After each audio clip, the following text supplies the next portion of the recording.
السلام علیکم۔ اور معذرت کہ میں بہت ٹائم بعد ایپیسوڈ پوسٹ کر رہی ہوں۔ میری طبیعت ٹھیک نہیں تھی اور بابا کی طبیعت بھی ٹھیک نہیں تھی، اس وجہ سے میں نہیں کر پا رہی تھی، لیکن آج میں کر رہی ہوں ایپیسوڈ 20 اور میں کوشش کروں گی میں جلدی کر سکوں پوسٹ۔ تو اب تھوڑا سا تو انتظار کرنا پڑے گا۔ اور ایپیسوڈ کیسا لگتا ہے کیسا نہیں لگتا ہے، کوئی مسٹیک کوئی غلطی کچھ بھی ہو، مجھے پرسنل میں لازمی بتایا کریں۔ انسٹا پر تو مجھے آپ لوگ بتا دیتے ہیں، آپ کمنٹس میں بھی بتا دیا کریں، کیونکہ یہاں پہ مجھ سے کوئی بھی غلطی ہوتی ہے، کچھ بھی ہوتا ہے تو انسٹا پہ مجھے ڈی ایم آتا ہے کہ آپ نے یہ کیا وہ کیا، تو وہاں پہ بتا دیا کریں، یہاں پہ بتا سکتی ہیں۔ تو فضول باتیں چھوڑتے ہیں اور شروع کرتے ہیں۔ عشق میرا جنون، قسط نمبر 20، از قلم سلمان خان۔ یار ڈیڈ نے پریشان کر رکھا ہے، وہ چاہتے ہیں میں پاکستان چلا جاؤں اور وہاں انہوں نے کوئی لڑکی پسند کر رکھی ہے، اس سے شادی کر لوں۔ اس کے منہ سے شادی والا لفظ سنتے ہی نورا تو حیران ہی ہو گئی تھی۔ واٹ؟ شادی؟ وہ بھی تم کسی پاکستان لڑکی سے؟ ڈونٹ وری، پہلی بات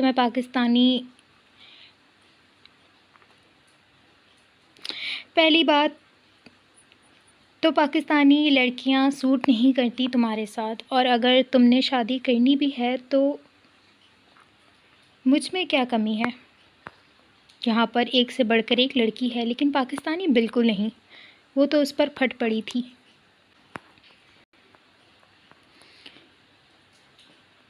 اس لڑکے نے شراب کا گلاس اٹھا کر اپنے لبوں سے لگایا۔ ریلیکس بیبی، مجھے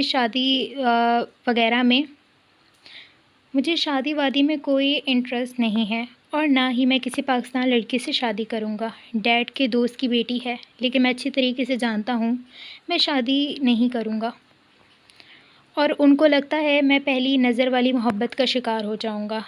جس نے اپنے پاس اتنی حسینائیں دیکھی ہوں، وہ پہلی نظر والی محبت میں ہرگز گرفتار نہیں ہوگا، مطلب کچھ بھی۔ اور پہلی بات تو مجھے اس محبت پر کوئی یقین بھی نہیں ہے۔ وہ اپنی بات مکمل کر کے اب گاڑی کی چابیاں اٹھا کر اپنی گاڑی نکال چکا تھا۔ پیچھے نورین نے سکا سانس لیا تھا۔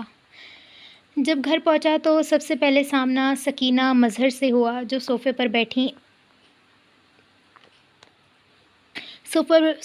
بیٹھی اپنے لاڈلے بگڑے بیٹے کا انتظار کر رہی تھیں۔ وہ ہاتھ سے سلام کرتے ہوئے اپنے کمرے کی طرف جانے ہی لگا تھا جب ایک زوردار تھپڑ اس کے سارے ہوش ٹھکانے لگا چکا تھا۔ اس نے سر اٹھا کر بے یقینی سے سامنے اپنے باپ کو دیکھا۔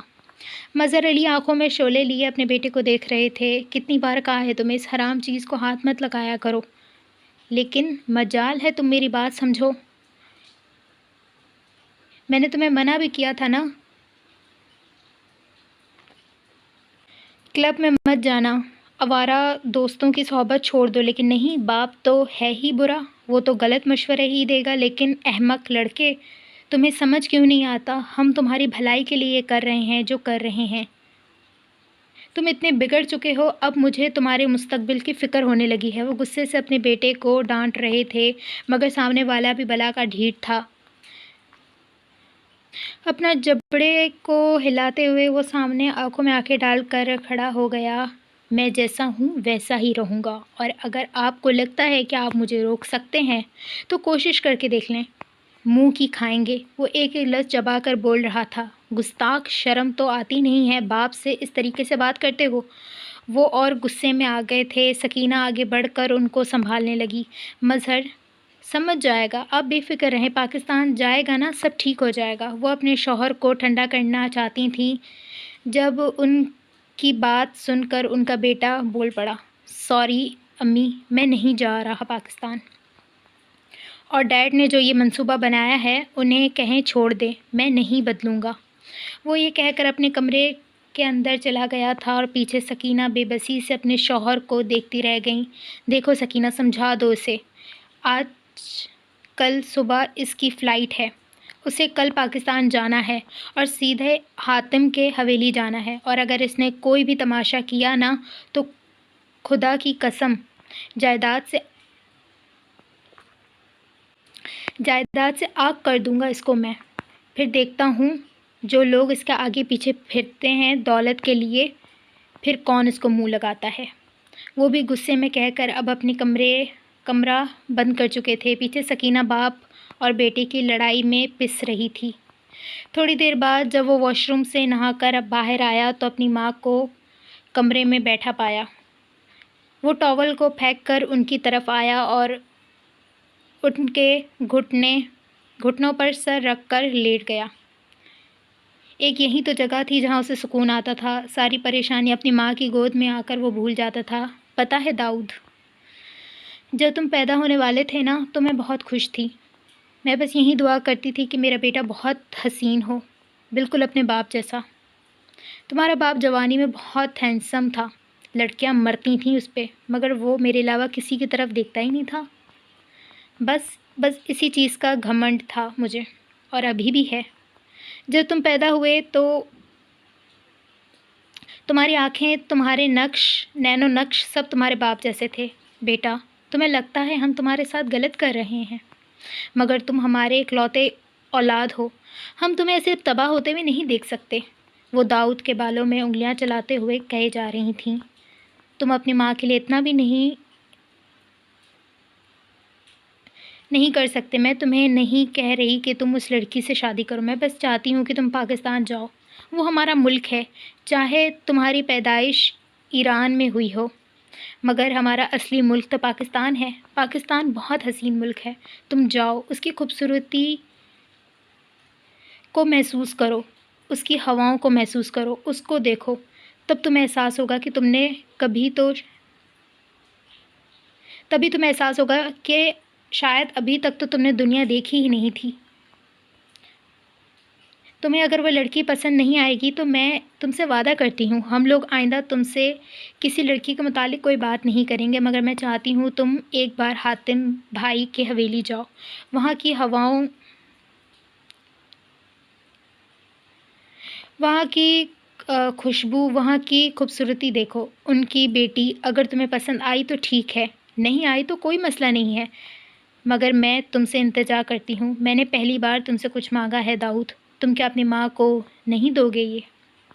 وہ آنکھوں میں نمی سجائے اپنے بیٹے کو کہہ رہی تھیں، جو اپنی ماں کی آنکھوں میں ایک آنسو برداشت نہیں کر سکتا تھا۔ اچھا ماں، اب رونا بند کریں۔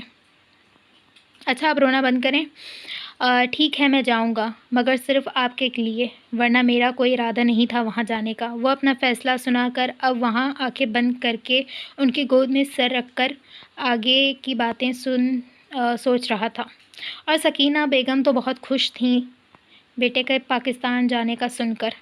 وہ اچھے سے جانتی تھیں کہ ان کا بیٹا یہاں سے جا کر یہ سوچ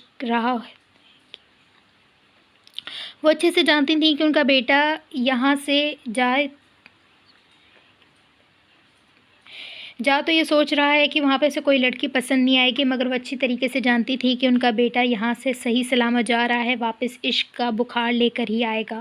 وہ بس چاہتی تھی کہ وہ شادی کر لے کسی اچھے گھر کی لڑکی۔ ان کو فرق نہیں پڑتا تھا کہ لڑکی سردار کی بیٹی ہے یا پھر کوئی بھی، بس انہیں اپنے بیٹے کو خوش دیکھنے کی تمنا تھی اور وہ پرسکون تھیں۔ تھوڑی دیر بعد وہ اٹھ کر داؤد کا سامان پیک کرنے لگیں کیونکہ کل صبح اس کی فلائٹ تھی۔ انہوں نے یہ بات مظہر علی کو بتائی تو پہلے تو انہیں یقین نہیں آیا، پھر اپنی بیوی کو جانتے تھے وہ ایموشنل بلیک میل کرنے میں ماہر ہیں، ان کو اپنے کام پر سراہتے ہوئے اب آگے کا منصوبہ طے کر رہے تھے۔ وہ سوچ چکے تھے کہ وہ اب اپنے بیٹے کو سدھار کر ہی رہیں گے، ان بری عادتوں سے، ان برے دوستوں سے بہت دور کر دیں گے۔ وہ ہرگز اپنے بیٹے کو برباد ہوتے ہوئے نہیں دیکھ سکتے تھے اور انہیں بس اپنے بیٹے کو ٹھیک کرنا تھا۔ حاتم علوی کو اپنی غلطی کا احساس ہو رہا تھا، انہوں نے غصے میں آ کر کچھ زیادہ ہی کہہ دیا تھا، یہاں تک کہ اپنی جان سے عزیز بیٹی پر ہاتھ بھی اٹھا دیا تھا۔ اس بات کو 1 ہفتہ گزر چکا تھا۔ ماہی اپنے کمرے میں بند ہو کر رہ گئی تھی۔ نہ وہ نیچے کھانا کھانے آیا کرتی تھی اور نہ ہی وہ اپنے کمرے سے نکلتی تھی۔ اگر ذوالفقار زبردستی کھانا اس کے کمرے میں لے جا کر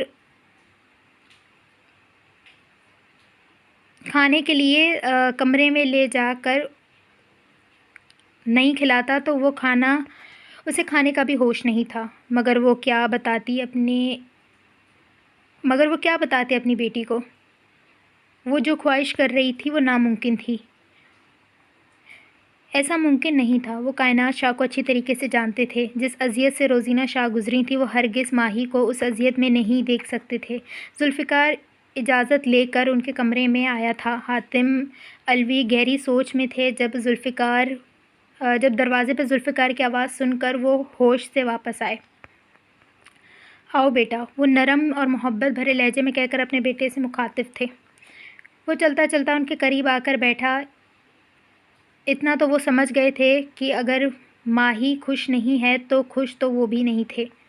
اتنا تو وہ سمجھ چکا تھا کہ اگر ماہی خوش نہیں ہے تو خوش تو وہ بھی نہیں ہے۔ انہیں اپنی غلطی کا احساس ہو رہا تھا۔ یہ بات ذوالفقار اچھی طریقے سے جانتا تھا۔ بابا سائیں، آج تک ہم لوگوں نے آپ کی کوئی بات نہیں ٹالی اور آپ نے ہماری ہر خواہش پوری کی۔ اگر دیکھا جائے تو ماہی کی جائز ناجائز ہر خواہش پوری کی ہے آپ نے۔ بابا جان، میں جانتا ہوں۔ ذوالفقار اب سمجھنے والے انداز میں حاتم علوی سے مخاطب تھا۔ زاویار شاہ ہمارا دشمن ہے، لیکن بابا سائیں، آپ لوگوں نے ہمیشہ ہمیں یہی بولا ہے کہ یہ دشمنی زمینوں کی وجہ سے ہے، مگر معذرت کے ساتھ بابا سائیں، مجھے اس بات پر یقین نہیں ہے۔ اتنے سالوں سے جب سے ہوش سنبھالا ہے تب سے یہی سنتا آ رہا ہوں، مگر وجہ کچھ اور ہے۔ یہ بات اب مجھے سمجھ آ چکی ہے۔ میں نہیں جانتا آپ نے یہ اصلی وجہ ہم سے کیوں چھپائی، ہمیں کیوں نہیں بتا رہے، مگر بابا سائیں، میرے کچھ سوالات ہیں، اگر آپ ان کے جوابات دے دیں گے تو آپ کا احسان ہوگا مجھ پر۔ وہ نظریں جھکائے احترام میں دونوں گھٹنے زمین پر رکھ کر ان سے بات کر رہا تھا۔ مجھے یاد ہے بابا سائیں، میں، ابان اور زاویار بچپن سے ایک ہی اسکول میں پڑھا کرتے تھے۔ چاہے ہماری عمر میں 5 سال چاہے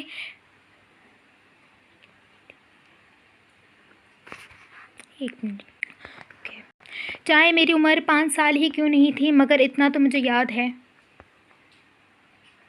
مگر ان کے بعد ہم لوگوں نے اسکول چھوڑ دی۔ اس کی کیا وجہ تھی یہ میں نہیں جانتا۔ آپ نے مجھے شہر والے اسکول میں ڈال دیا۔ گاؤں میں آنا میرا تقریباً ناممکن تھا، اور جب میں 8 سال کا ہوا تب مجھے پتہ چلا کہ میری یہاں ایک بہن پیدا ہوئی ہے، جس کے لیے میں بہت خوش تھا، اور آپ نے مجھے ہاسپٹل بلایا۔ جب وہاں پہنچا تو ایک خوشی تھی، ایک غم نے میرا استقبال کیا۔ بہن کے آنے کی خوشی تھی اور ماں کے جانے کا غم۔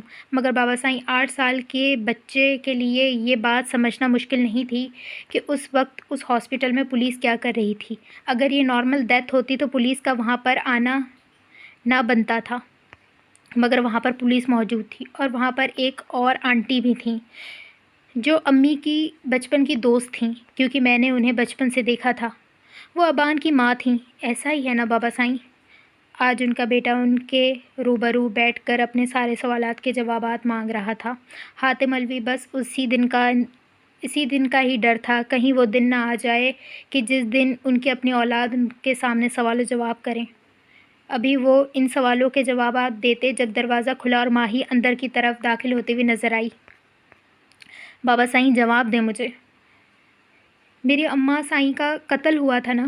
یہ بات بھائی اور میرے دل میں بچپن سے ہے، اور اس دن آپ نے کہا تھا کہ تم نے اگر محبت کرنی بھی تھی تو دشمن کے بیٹے سے کی۔ یہ بات کا مطلب کیا ہے بابا سائیں؟ کیا زاویار کے بابا نے قتل کیا تھا اماں سائیں کا؟ خدا کے لیے بابا سائیں، آج چپ نہ رہیں، مجھے اور بھائی کو اس اذیت سے نکال دیں۔ ہم بچپن سے تڑپ رہے ہیں، اندر سے مر چکے ہیں ہم، ہر وقت یہی سوچ ہمارے سر پر سوار رہتی ہے۔ حاتم علوی نے اپنی بیٹی کو یکدم سینے سے لگایا۔ وہ سینے سے لگ کر پھوٹ پھوٹ کے رونے لگی۔ وہ اپنے بیٹی کو ایسے تڑپتے ہوئے نہیں دیکھ سکتے تھے۔ وہ اب انہیں ماضی کے دبے ہوئے رازوں سے آگاہ کرنے لگے، جن رازوں سے وہ بھی روبرو نہیں ہوا کرتے تھے۔ آج اپنی اولاد کو یوں تڑپتے دیکھ کر ان کی برداشت ختم ہو چکی تھی، اور ویسے بھی ان کی اولاد اب اس عمر تک پہنچ چکی تھی کہ انہیں یہ راز جاننے کا حق رکھتی تھی۔ ماضی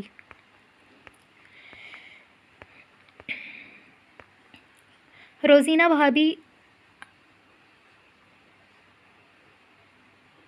بھابی ہمارے گھر پر کافی آیا کرتی تھیں، مگر عزیز نے آنا چھوڑ دیا تھا۔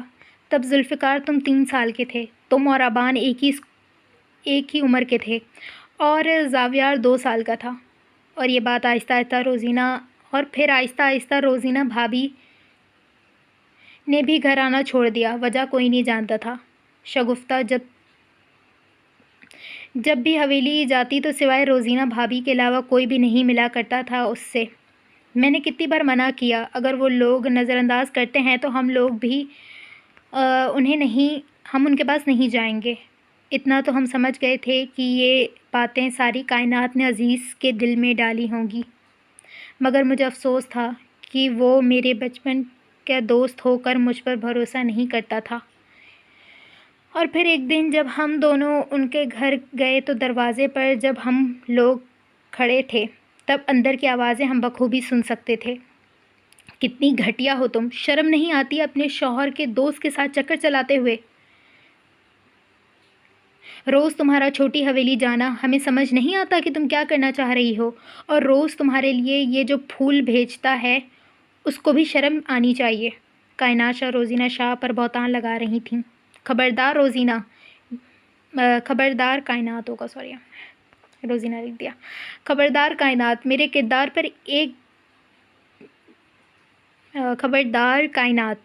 کردار پر ایک بات بھی تم نے کی تو یاد رکھنا، تمہارا حشر بگاڑ دوں گی۔ کائنات کی بات سن کر وہ تڑپ اٹھی تھیں۔ جب وہ آگے کچھ بولتی کہ عزیز شاہ سیڑھیوں سے نیچے اترتے ہوئے نظر آئے۔ ان کے ہاتھ میں کچھ تصویریں تھیں۔ ان تصویروں کا منظر کچھ یوں تھا کہ روزینہ شاہ اور حاتم علوی ساتھ کھڑے تھے۔ اس تصویر کو دیکھ کر یوں ہی لگتا تھا کہ ان دونوں میں کوئی محبت بھری بات ہو رہی ہے، کیونکہ دونوں نے اپنا ہاتھ ایک دوسرے کے ہاتھوں میں پکڑا ہوا تھا، اور کائنات شاہ کے چہرے پر فاتحانہ مسکراہٹ آئی تھی۔ شاہ سائیں، یہ جھوٹ ہے، یہ تصویریں حقیقت نہیں ہیں، آپ یقین کریں مجھ پہ، یہ حقیقت نہیں ہے سائیں، میں اور حاتم بھائی دونوں بے قصور ہیں۔ ابھی آگے وہ کچھ بولتی کہ ایک زوردار تھپڑ عزیز شاہ نے روزینہ شاہ کے منہ پر مارا تھا۔ وہ ساکت ہو کر سامنے کھڑے اس شخص کو دیکھ رہی تھیں۔ روزینہ، تم میری پہلی محبت تھی۔ کائنات میری زندگی میں بعد میں آئی تھی، مگر میری زندگی میں تمہارا مرتبہ کبھی کم نہیں ہوا تھا، اور تمہیں لگا کہ میں نے تمہیں چھوڑ دیا ہے تو تم دوسرے مردوں۔ ابھی وہ آگے کچھ بولتے کہ حاتم علوی چلاتے ہوئے اندر داخل ہوئے۔ خبردار عزیز شاہ، بھابی کے کردار پر تم نے بات کی، ان کے کردار کی گواہی پورا گاؤں دینے کو تیار ہے۔ تمہیں شرم نہیں آتی؟ تم خود کو مرد کہتے ہو، اور تم مرد ہو جو عورت پر ہاتھ اٹھاتا ہے؟ تم مرد کہلانے کے لائق بھی نہیں ہو عزیز شاہ آگے بڑھ کر حاتم علوی کو مکہ مارنے ہی لگے تھے جب حاتم علوی نے ان کا مکہ روک لیا۔ خبردار عزیز، تم نے ایسی کوئی بھی جرأت کی، میں چپ رہنے والوں میں سے نہیں ہوں۔ شگفتہ آگے بڑھ کر روزینہ کو گلے لگا کر سنبھالنے کی کوشش کر رہی تھیں۔ اگر اتنی ہی غیرت ہے نا تو منہ پر بولو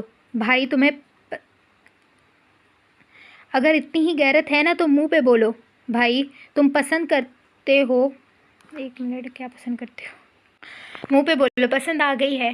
اور ویسے بھی شاہ صاحب اب ایسی بد کردار عورت کو تو ہرگز نہیں رکھیں گے یہاں۔ اچھا ہوگا اس کو فارغ کریں شاہ صاحب ابھی، تاکہ اپنے یار کے ساتھ جہاں رہنا چاہے جا کے رہے۔ کائنات شاہ گھٹیا الفاظ استعمال کرتے ہوئے عزیز شاہ سے مخاطب تھیں۔ منہ بند رکھو اپنا، تمہیں شرم آنی چاہیے۔ جس عورت نے تمہارے ساتھ اتنا اچھا کیا، تمہیں سہارا دیا، جس عورت نے تمہیں چھت دی، عزت دی، تمہیں اپنا شوہر بھی دے دیا، تم اس کے ساتھ ایسا کر رہی ہو؟ ذرا ترس نہیں آ رہا؟ شگفتہ بیگم چلائی تھیں۔ او بی بی، سب سے پہلے تو اپنی اس دوست اور اپنے شوہر کے کرتوتیں دیکھو۔ میں تو کہتی ہوں تم بھی ان سے دور ہی رہو. جیسے میرے شوہر کو باتوں میں پھنسا رہی تھی ویسے تمہارے شوہر کے پیچھے بھی پڑ گئی ہے. وہ حقارت سے روزینہ شاہ سے مخاطب تھی. اپنی گھٹیا زبان سے میری بہن اور میرے شوہر کا نام مت لینا تو. اور اگر تم نے اب کائنات کو کچھ بھی کہا تو یاد رکھنا تمہارے ساتھ اچھا نہیں کروں گا شگفتہ.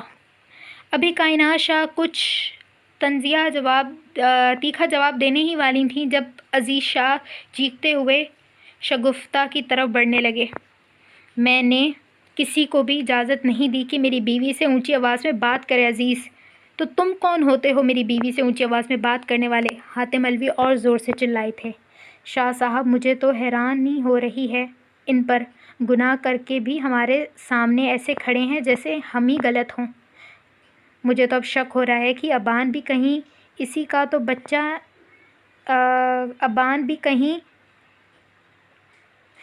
ہی بچہ نہ ہو. اور یہ تھی روزینہ شاہ کی حد. وہ سب برداشت کر سکتی تھیں مگر اپنی اولاد پر گالی برداشت نہیں کر سکتی تھیں. اچھا میں دوبارہ بول رہی ہوں. مجھے کچھ ورڈز نہیں سمجھ آ رہے. اس لیے نہیں سمجھ آ رہے کہ اب میں بار بار نہیں بتاؤں گی ورنہ ایویں لوگ پھنستے ہیں. اصل میں نے بتایا تھا کہ میری آئی سے ویک ہیں تو پرسنل میں مجھے کسی نے ڈی ایم میں بولا تھا کہ آپ کا چشمہ نہیں ملتا ہم بنوا کے دے دیں. میں نے کہا نہیں رہنے دیں. تو مجھے ملتا نہیں اور مجھے چڑ ہوتی ہے پہننے میں جو سیدھی بات ہے. اس لیے آئی ہوپ سب تھوڑا سمجھ جائیں گے پریشانی میری. اور آگے بڑھ کر ایک زوردار تھپڑ کائنات شاہ کے منہ پر رسید کیا. ایک منٹ.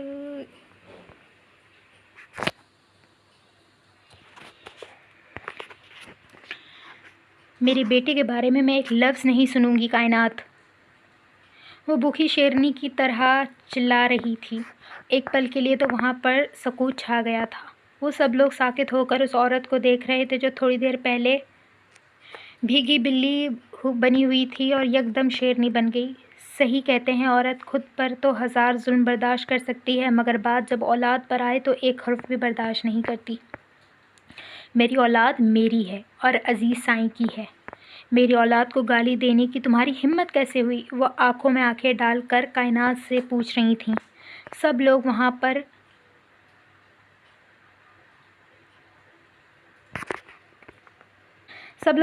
ساکت تھے مگر عزیز شاہ کی اگلی بات نے روزینہ شاہ کو زندہ قبر میں دفن کر دینے کی تکلیف میں مبتلا کر دیا تھا. کیا ثبوت ہے کہ یہ میری اولاد ہے؟ حاتم علوی، شگفتہ، روزینہ شاہ سامنے اس بے رحم انسان کو دیکھ رہے تھے. روزینہ شاہ ان کے پاس الفاظ ختم ہو گئے تھے. وہ جسے اپنا محافظ سمجھتی تھیں وہیں ان کی عزت کی دھجیاں اڑا چکا تھا. کائنات شاہ کے چہرے پر فاتحانہ مسکراہٹ سج گئی تھی. بھابھی آپ ہمارے ساتھ ہماری حویلی چلیں. آپ ہرگز یہاں. شگفتہ بھی اپنی بات مکمل کرتی کہ عزیز شاہ بیچ میں ہی بول پڑے. تاکہ اس کا اور تمہارے شوہر کا ملنا آسان ہو جائے. وہ گھٹیا پن کی حد پر پہنچ چکے تھے. حاتم علوی مارنے کے لیے عزیز شاہ کی طرف بڑھ ہی تھے جب روزینہ شاہ کے الفاظ نے انہیں روک دیا. حاتم بھائی، شگفتہ آپ دونوں یہاں سے چلے جائیں. اور بات رہی میرے ثبوت کی تو آپ کا اور میرا ایک پاکیزہ بہن بھائی والا رشتہ ہے جس چیز سے میرا اللہ واقف ہے. میں دوسروں کو صفائیاں نہیں دوں گی. وہ بکھرے ہوئے لہجے میں کہہ کر ان دونوں کی طرف دیکھے جا رہی تھیں. تھوڑی دیر وہ دونوں وہیں کھڑے رہے پھر غصے سے حویلی سے باہر نکل گئے. عزیز شاہ بھی اب اپنے کمرے کی طرف بڑھ چکے تھے. افسوس ہوا تمہیں ایسے دیکھ کر. کائنات شاہ بازو سینے پر لپیٹے روزینہ شاہ کے سامنے آ گئی تھیں. میں نے تو پہلے ہی کہا تھا کہ عزت سے اس عزیز کی زندگی سے نکل جاؤ. لیکن نہیں، تمہیں تو بڑا یقین تھا نا اپنے شوہر پر. آج ٹوٹ گیا اور جس بچے کی تم بات کر رہی ہو اس کا اپنا باپ ہی اپنا بیٹا ماننے سے انکار کر چکا ہے۔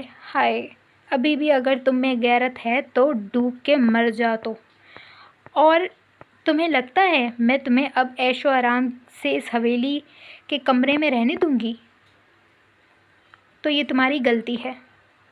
تم آج سے اسٹور روم میں رہو گی، آئی سمجھ؟ وہاں تمہاری اصلی اوقات ہے، اور گھر کا کام بھی اب تم ہی کرو گی۔ وہ چلاتے ہوئے ملازمہ کو آواز دے رہی تھیں۔ جب ملازمہ کائنات شاہ کے سامنے حاضر ہوئی تو وہ روزینہ شاہ کا سامان اسٹور روم میں رکھنے کا حکم دے کر اپنے کمرے کی طرف چلی گئی تھی، مگر روزینہ شاہ کو تھوڑا ہوش آیا کسی چیز کا۔ آج وہ مکمل ٹوٹ چکی تھیں۔ کیا وفا کرنے کی سزا اتنی بڑی ہوتی ہے؟ کیا اپنے شوہر کے ساتھ مخلص رہنے کا انجام یہ ہوتا ہے؟ وہ بس یہیں خود سے سوال کرتی رہیں۔ اور پھر وقت گزرتا جا رہا تھا۔ حاتم مولوی نے ذوالفقار کو گاؤں والے اسکول سے نکال کر شہر بھیج دیا۔ عزیز شاہ کے یہاں بھی کچھ دن پہلے ہی ایک بیٹی کی پیدائش ہوئی تھی جس کا نام انہوں نے ربیشہ شاہ رکھا تھا۔ پورے گاؤں میں مٹھائیاں بانٹی گئی تھیں۔ ابان نے جب اپنی چھوٹی بہن کو دیکھا تو اسے بڑا پیار آیا۔ وہ آگے بڑھ کر اسے قریب سے دیکھنا چاہتا تھا جب کائنات نے اسے دور کیا۔ خبردار، اپنے غلیظ وجود لے کر میری بیٹی کے قریب بھی آئے۔ میری بیٹی تم جیسے گھٹیا لوگوں کے سائے سے دور رکھوں گی ورنہ خراب ہو جائے گی۔ میری بیٹی سے تم دور ہی رہنا، تم لوگوں سے۔ وہ غصے سے اسے دھکا دے کر ربیشہ کو گود میں اٹھا کر لے جا چکی تھی، مگر ابان کا دل ٹوٹ گیا تھا۔ وہ ننھا سا بچہ بھی دنیا کو کیا سمجھتا، وہ تو ابھی خود کو بھی نہیں سمجھ پا رہا تھا۔ ذوالفقار ماں سے چھپ کر ربیشہ کو ابان کے پاس لے آیا کرتا تھا۔ ان دونوں کی آپس میں بہت بنتی تھی۔ وہ دونوں سگے بھائی لگتے تھے۔ اور یہی بات کائنات شاہ کو غصے میں مبتلا کرتی تھی۔ کئی بار انہوں نے زاویار کو روکا تھا مگر وہ کہاں سننے والا تھا۔ روزینہ شاہ کی حیثیت اس حویلی میں کچھ بھی نہیں تھی، یہ بات ابان سمجھ چکا تھا۔ وقت گزرتا جا رہا تھا۔ جب وہ 8 سال کا ہوا تو اپنی ماں کی وہ ساری نصیحتیں سمجھ چکا تھا، مگر جب اپنی ماں کے ساتھ ظلم ہوتا دیکھتا تو اسے برداشت نہیں ہوتا تھا۔ پورا دن روزینہ شاہ پوری حویلی کا کام کیا کرتی تھیں، اور پھر نماز کے لیے ہی انہیں آرام دیا جاتا تھا۔ کائنات شاہ کا جب دل چاہتا گالیاں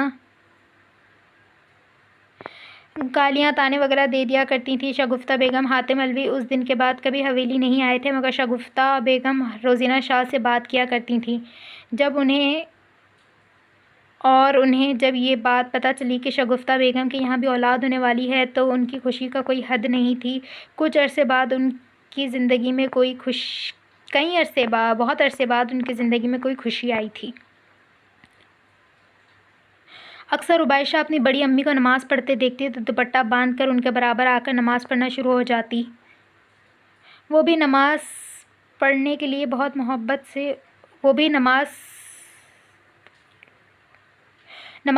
بعد محبت سے اس کا ماتھے پر بوسہ دیا کرتی تھیں۔ بچوں کا کمرہ الگ تھا۔ ابان روزینہ شاہ کے ساتھ ہی سویا کرتا تھا۔ ان کا کمرہ دونوں کے کمروں کے مقابلے میں بہت سادہ اور کچھ خاص سامان نہیں تھا، مگر انہیں کوئی مسئلہ بھی نہیں تھا۔ جب بھی روزینہ شاہ سونے جاتی تو ساری سورتیں پڑھ کر ابان اور پھر دونوں بچوں پر پھونکا کرتی تھیں، مگر کائنات شاہ نے عزیز شاہ کے کان میں یہ بات ڈالی تھی کہ روزینہ شاہ کالا علم کرتی ہیں اور روز رات کو بچوں کے سونے کے بعد ان پر کچھ پھونک کر چلی جاتی ہیں، مگر عزیز شاہ اتنا تو روزینہ شاہ کو جانتے تھے کہ وہ ایسی کوئی حرکت نہیں کر سکتی تھی۔ کیونکہ اس سے خدا کا خوف ہے، اور جنہیں خدا کا خوف ہوتا ہے وہ اللہ کو ناراض کرنے والے کام نہیں کرتے۔ مگر کائنات شاہ کو ابھی بھی ڈر لگا رہتا تھا کہ کہیں روزینہ شاہ پھر سے اس حویلی پر قابض نہ ہو جائیں۔ وہ کسی بھی طریقے سے اسے یہاں سے ہٹانا چاہتی تھی، اور اب کی بار انہوں نے بڑا منصوبہ بنا چکی تھیں۔ جیسے انہیں پہلے الگ الگ تصویریں ایڈٹ کروا کر ایک ساتھ اس طریقے سے بنوایا تھا کہ جیسے لگے کہ روزینہ اور حاتم علوی ایک دوسرے کا ہاتھ پکڑے کھڑے ہوئے ہیں۔ بس اسی طریقے سے روزینہ کی ہینڈ رائٹنگ میں ایک خط لکھ کر وہ ملازمہ کو دے کر کہنے لگی کہ یہ خط تھوڑی دیر بعد عزیز شاہ کے سامنے سے لے جانا۔ جب میں تمہیں اپنے پاس بلاؤں گی تب تم یہ خط چھپا دینا۔ اور سارا منصوبہ ملازمہ کو سمجھا رہی تھی، اور ملازمہ بھی مختصر ہاں میں سر ہلائے جا رہی تھی۔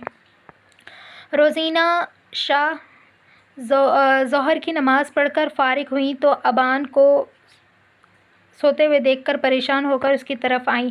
ابان میرے بچے اٹھ جاؤ، کیا ہوا ہے؟ جب اپنے ہاتھ ابان کے سر پر رکھا تو وہ حیران ہو گئیں، کیونکہ اس کا ماتھا اتنا گرم ہو رہا تھا کہ روزینہ شاہ اپنا ہاتھ جلتا ہوا محسوس کر کے ہاتھ نہیں رکھ پا رہی تھیں۔ وہ بخار میں تڑپ رہا تھا۔ روزینہ شاہ ابان کو اٹھانے کی کوشش کر رہی تھیں، مگر وہ اٹھنے کو ہی تیار نہیں تھا۔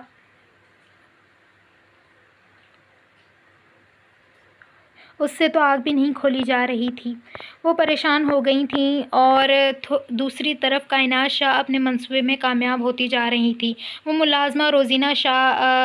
ملازمہ عزیز شاہ کے سامنے سے خط لے کر جا رہی تھیں جب کائنات شاہ نے اسے روک کر اپنے پاس بلایا۔ جب وہ خط چھپانے لگی اور جب وہ خط کھول کر عزیز شاہ نے پڑھا تو اس خط میں لکھے ہوئے الفاظ سن کر وہ آگ ببولا ہو گئے۔ ابھی روزینہ شاہ اپنے بیٹے کو گود میں لے کر نیچے کی طرف بڑھ ہی رہی تھی جب عزیز شاہ کی ایک بھاری آواز ان کے کانوں تک آئی۔ گھٹیا عورت ہو تم! میرے پیٹھ پیچھے تم یہ کرتی رہی؟ یہ بچہ حاتم علوی کا ہے، اور تم کہتی رہی کہ یہ بچہ میرا ہے۔ اتنے سالوں تک تم مجھے پاگل بناتی رہی۔ وہ غصے سے پھنکار رہے تھے، اور روزینہ شاہ تو کچھ سمجھ ہی نہیں پا رہی تھیں۔ شاہ سائیں، آپ غلط بات مت کریں۔ ابان کا بخار میں برا حال ہو رہا ہے، خدا کے لیے اسے ہاسپٹل لے جائیں، اس کی طبیعت کافی خراب ہو چکی ہے۔ وہ روتے روتے التجا کر رہی تھیں۔ گھٹیا عورت! تم چاہتی ہو کہ تمہارے اس ناجائز اولاد کو اٹھا کر میں ہاسپٹل لے جاؤں؟ پاگل سمجھا ہے کیا مجھے؟ وہ ناجائز اولاد سن کر روزینہ شاہ کا دل تڑپنے لگا۔ وہ اپنی اولاد کو ہی گالی دیے جا رہے تھے، اور روزینہ شاہ کا ضبط ٹوٹا۔ میرے بچے کے خلاف ایک لفظ مت بولیے گا۔ آپ کو اپنی بیوی اور اس کے علاوہ کچھ نظر نہیں آتا؟ آپ نے وعدہ کیا تھا کہ آپ ہم دونوں بیویوں کے ساتھ مخلص رہیں گے، آپ ان کو اپنے سارے حق ادا کریں گے۔ میرا حق آپ نے ادا کیا ہے۔ میری اولاد کو آپ اپنی اولاد ہی نہیں مان رہے ہیں، اور اب میرے کردار پر بات کر رہے ہیں آپ۔ وہ کہے جا رہی تھی، یہ اولاد آپ کی نہیں ہے بلکہ ناجائز ہے۔ خدا کا خوف کریں، اللہ کے قہر سے ڈریں عزیز شاہ، اللہ کے قہر سے ڈریں۔ کہاں گیا؟ اللہ کے قہر سے ڈریں عزیز شاہ، اللہ کے قہر سے۔ آج ان کا صبر بالکل ہی ختم ہو چکا تھا، اور اگلے ہی پل عزیز شاہ ایک تھپڑ، 2 تھپڑ، 3 تھپڑ روزینہ شاہ کے منہ پر دے مارے۔ میں عزیز شاہ تمہیں طلاق دیتا ہوں، تمہیں طلاق دیتا ہوں، تمہیں طلاق دیتا ہوں۔ اب دفع ہو جاؤ یہاں سے، اپنے اس گھٹیا اور ناجائز خون کو بھی لے جاؤ۔ وہ دھکا دینے والے انداز میں اسے باہر دروازے پر پھینک کر آئے تھے۔ شاہ سائیں! وہ بے یقین تھی۔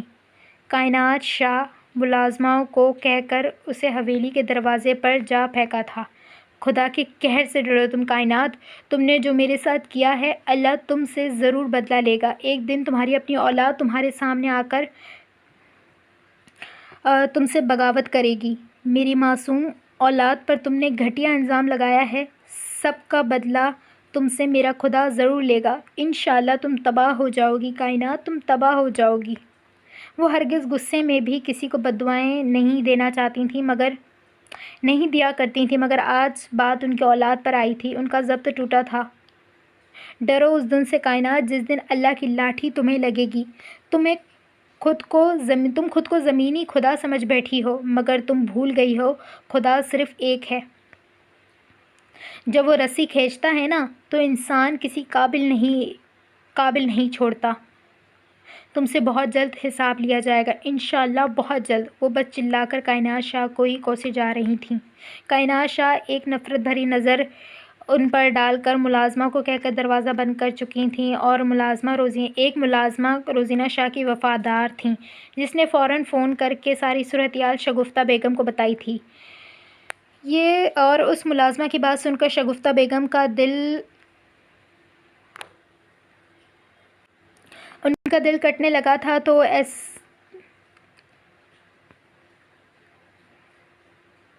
وہ ایسا نہیں کر سکتے، وہ کیسے انہیں طلاق دے سکتے ہیں؟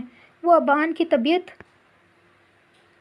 چلو جاؤ ڈرائیور کو بولو گاڑی نکالے، ہمیں بڑی حویلی جانا ہے۔ اس وقت ان کی خود کی حالت بھی ٹھیک نہیں تھی، مگر انہیں بس روزینہ شاہ اور ابان کی فکر تھی۔ وہ خود کو نظر انداز کرتے ہوئے گاڑی میں بیٹھ چکی تھیں، اور کائنات شاہ نے ملازمہ کو فون پر بات کرتے ہوئے سن لیا تھا، اور اگلے ہی پل کائنات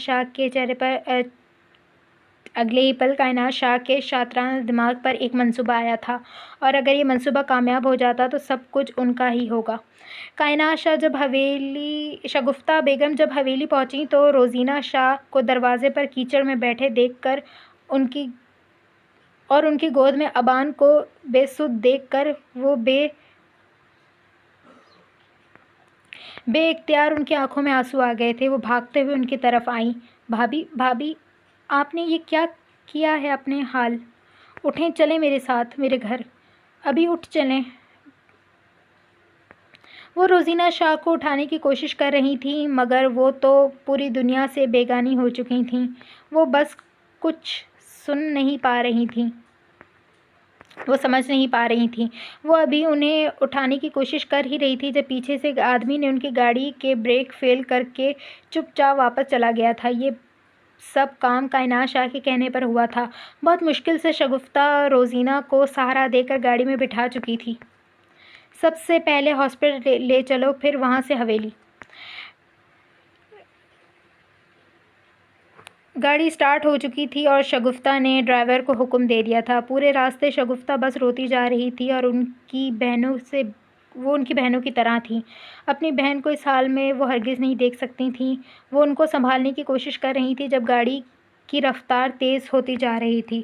انہوں نے ڈرائیور کو دیکھ کر آہستہ چلانے کا کہا تو ڈرائیور نے پریشانی سے پیچھے مڑ کر انہیں دیکھا۔ بی بی جی، گاڑی کے بریک فیل ہو چکے ہیں۔ میں کافی دیر سے کوشش کر رہا ہوں مگر بریک نہیں لگ رہے۔ اور شگفتہ کی اوپر کی سانس اوپر اور نیچے کی سانس نیچے رہ گئی۔ یک دم ان کی آواز سن کر روزینہ شاہ بھی ہوش میں آئی تھیں۔ بھابی بات سنیں میری، گاڑی کے بریک فیل ہو چکے ہیں۔ روزینہ شاہ حیران ہو کر شگفتہ کو دیکھ رہی تھیں۔ بھابی، میں نہیں جانتی آگے کیا ہونے والا ہے، مگر میں آپ سے ہر چیز کے لیے معافی مانگتی ہوں۔ اگر میں نے کبھی آپ کا دل دکھایا ہو، مجھے کبھی بھی اپنے شوہر اور آپ کے کردار پر کوئی شک نہیں، کیونکہ میں جانتی ہوں کہ آپ دونوں کا ایک پاک رشتہ ہے۔ بھابی، مجھے معاف کر دیجیے گا اگر میں نے کبھی بھی کچھ غلط کیا ہو۔ وہ ہاتھ جوڑ کر روزینہ شاہ سے معافی مانگے جا رہی تھی۔ کیا تم پاگل ہو چکی ہو؟ تم کیسی باتیں کر رہی ہو؟ تم نے کچھ بھی نہیں کیا ہے، اور بریک کیسے فیل ہو سکتے ہیں؟ دیکھو شگفتہ، میرے پاس جینے کے لیے اب 2 ہی وجہیں باقی ہیں، ایک تم اور ایک ابان۔ اگر تم دونوں کو کچھ ہو گیا تو میں جی نہیں پاؤں گی، میں مر جاؤں گی۔ شگفتہ وہ روتے ہوئے ان کا ہاتھ تھام چکی تھیں۔ بھابی، میں نہیں جانتی کہ کیا ہوگا کیا نہیں، مگر بھابی آپ نے بہت کچھ سہا ہے، اب ابان کا بہت خیال رکھیے گا۔ جب گاڑی کی سپیڈ اور بڑھ گئی تھی تو ابان یک دم آنکھیں کھول کر خود کو گاڑی میں محسوس کر اٹھنے کی کوشش کر رہا تھا۔ جب دونوں کو روتے ہوئے دیکھا تو پریشان ہو گیا۔ اپنی ماں سے پوچھنے لگا، بیٹا ابان، تم اپنا بہت سارا خیال رکھنا، اور بھابی کا بھی۔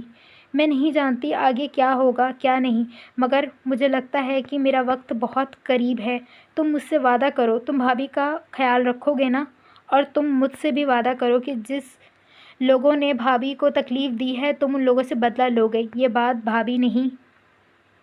یہ میری بھابھی نہیں، میری بہنوں سے بڑھ کر ہیں، اور میری بہن کے ساتھ اتنا ظلم کیا گیا ہے، میں ہرگز برداشت نہیں کر پا رہی ہوں۔ تو تم بیٹا، تم کیسے برداشت کرو گے؟ وہ ابان سے وعدہ لیے جا رہی تھی جب ایک دم گاڑی جا کر کسی پیڑ سے ٹکرائی۔ گاڑی کے شیشے ڈرائیور کے سر میں پیوست ہو چکے تھے۔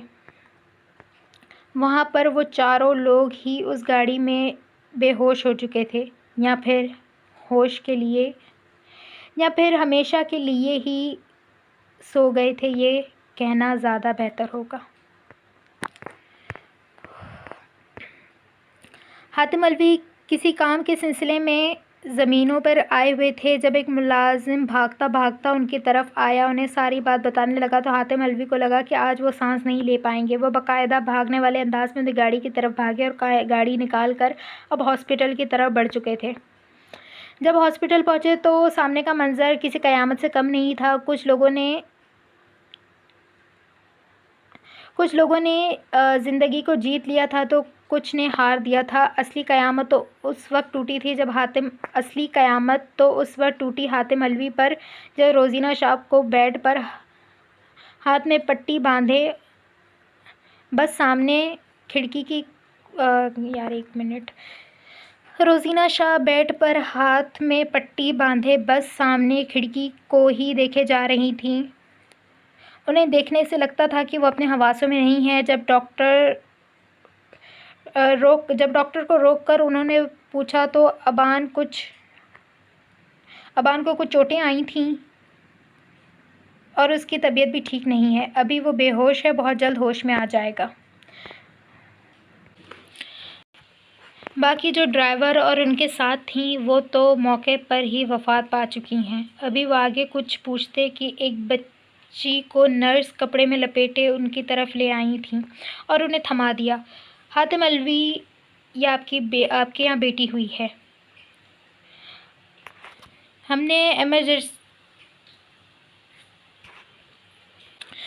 ایمرجنسی میں آپریشن کرنا پڑا۔ جس حالت میں وہ تھیں ہمیں امید نہیں تھی کہ بچہ بھی بچے گا، مگر ایک معجزہ ہی ہو گیا، اتنے بڑے حادثے سے بچہ زندہ بچ گیا۔ نرس اور ڈاکٹر دونوں حقیقت میں ہی حیران تھیں کیونکہ حادثہ اتنا بڑا تھا کہ انہیں یقین نہیں تھا، مگر کہتے ہیں نا، اللہ ناممکن کو بھی ممکن کر دیتا ہے۔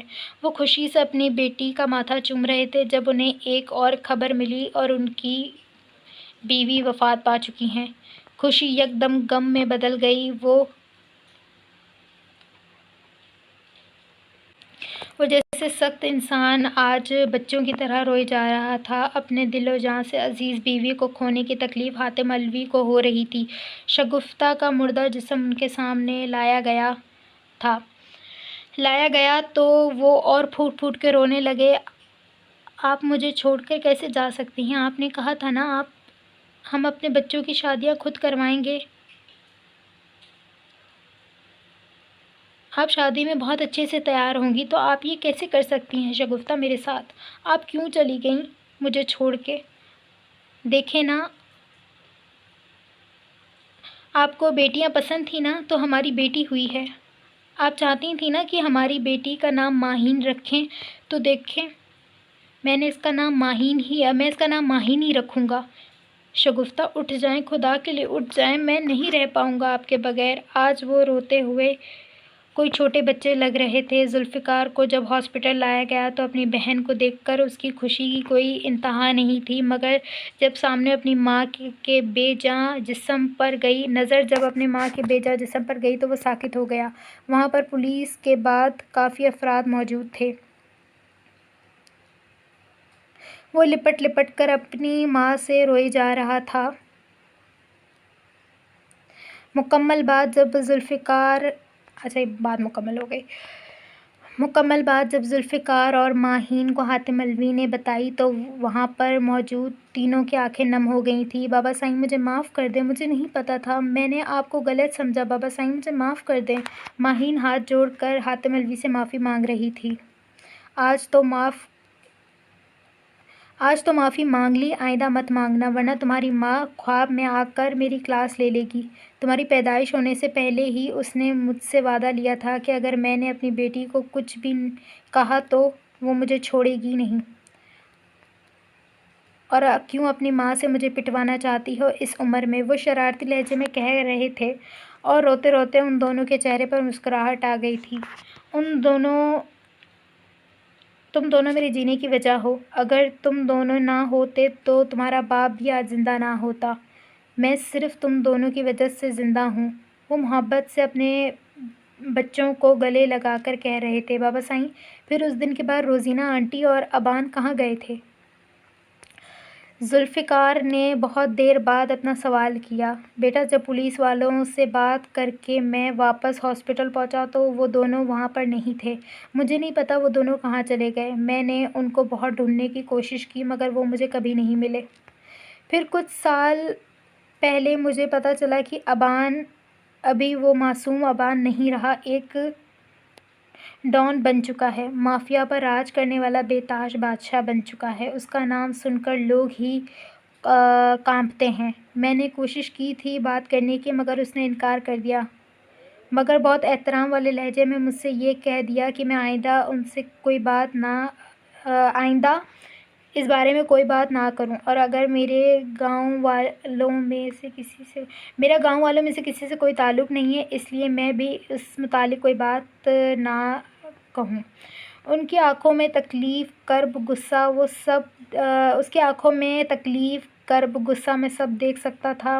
میں مزید اس بچے کو تکلیف میں اضافہ نہیں کرنا چاہتا تھا۔ کوشش کی تھی میں نے کہ میں روزینہ بھابھی کا پوچھ سکوں مگر اس نے یہی کہہ دیا کہ وہ مر چکی ہیں۔ مگر مجھے پتا نہیں کیوں یقین نہیں آتا۔ مجھے آج بھی لگتا ہے کہ وہ شاید زندہ ہیں، مگر وہ مجھے نہیں بتائے گا، یہ بات میں جانتا ہوں۔ وہ اب اپنی بات مکمل کر کے سارے رازوں سے پردہ اٹھا کر ان دونوں کو باہر جانے کا کہہ رہے تھے۔ کوئی بات نہیں بابا سائیں، میں پتہ لگاؤں گا روزینہ آنٹی کہاں ہیں۔ ذوالفقار حاتم علوی نے عزم بنا لیا تھا کہ اب وہ پرانے مزید رازوں سے پردہ ہٹائے گا۔ تو یہاں پہ ختم ہوتا ہے ایپیسوڈ 20۔ ایپیسوڈ 20 تھوڑا میں نے بڑا لکھا تھا لیکن اتنا بھی بڑا نہیں ہوا ہے، تو امید ہے پسند آئے ہوگا۔ اس میں ٹائپنگ مسٹیکس بھی تھیں اور اٹکنا بھی میرا تھا، تو میں کوشش کروں گی کہ میں نیکسٹ ٹائم صحیح سے اور کر سکوں، کیونکہ میں جتنا غلط کرتی ہوں میں نیکسٹ ٹائم ٹرائی کرتی ہوں میں اس سے بھی زیادہ صحیح کر سکوں۔ تو نیکسٹ ایپیسوڈ انشاءاللہ بہت ہی جلد آ جائے گا۔ تو ایپیسوڈ کیسا لگا کیسا نہیں، آگے کیا لگ رہا ہے، کیا ہوگا کیا نہیں ہوگا، کیا ابان کی جو ماں ہے وہ زندہ ہے نہیں ہے کیا ہے، تو لازمی بتائیے گا، تاکہ پھر کیونکہ ابھی یہ کمپلیٹ نہیں ہوا ہے تو آپ لوگوں کو جو کمنٹس ہوتے ہیں میں اس حساب سے پھر اسٹوری کو چینج بھی کر دیتی ہوں، تو پھر سوچ سمجھ کے، کیونکہ مجھے انسٹا پہ سب کہتے رہتے ہیں یہ کرتے ہیں وہ کرتے ہیں، تو میں اس میں چینج بھی کر دیتی ہوں، تو میں چینج کر بھی سکتی ہوں۔ سو جو بھی ہے ریویو ضرور دیجیے گا۔ چلیں اب اپنا بہت سارا خیال رکھیے گا، دعا میں یاد رکھیے گا۔ اللہ حافظ۔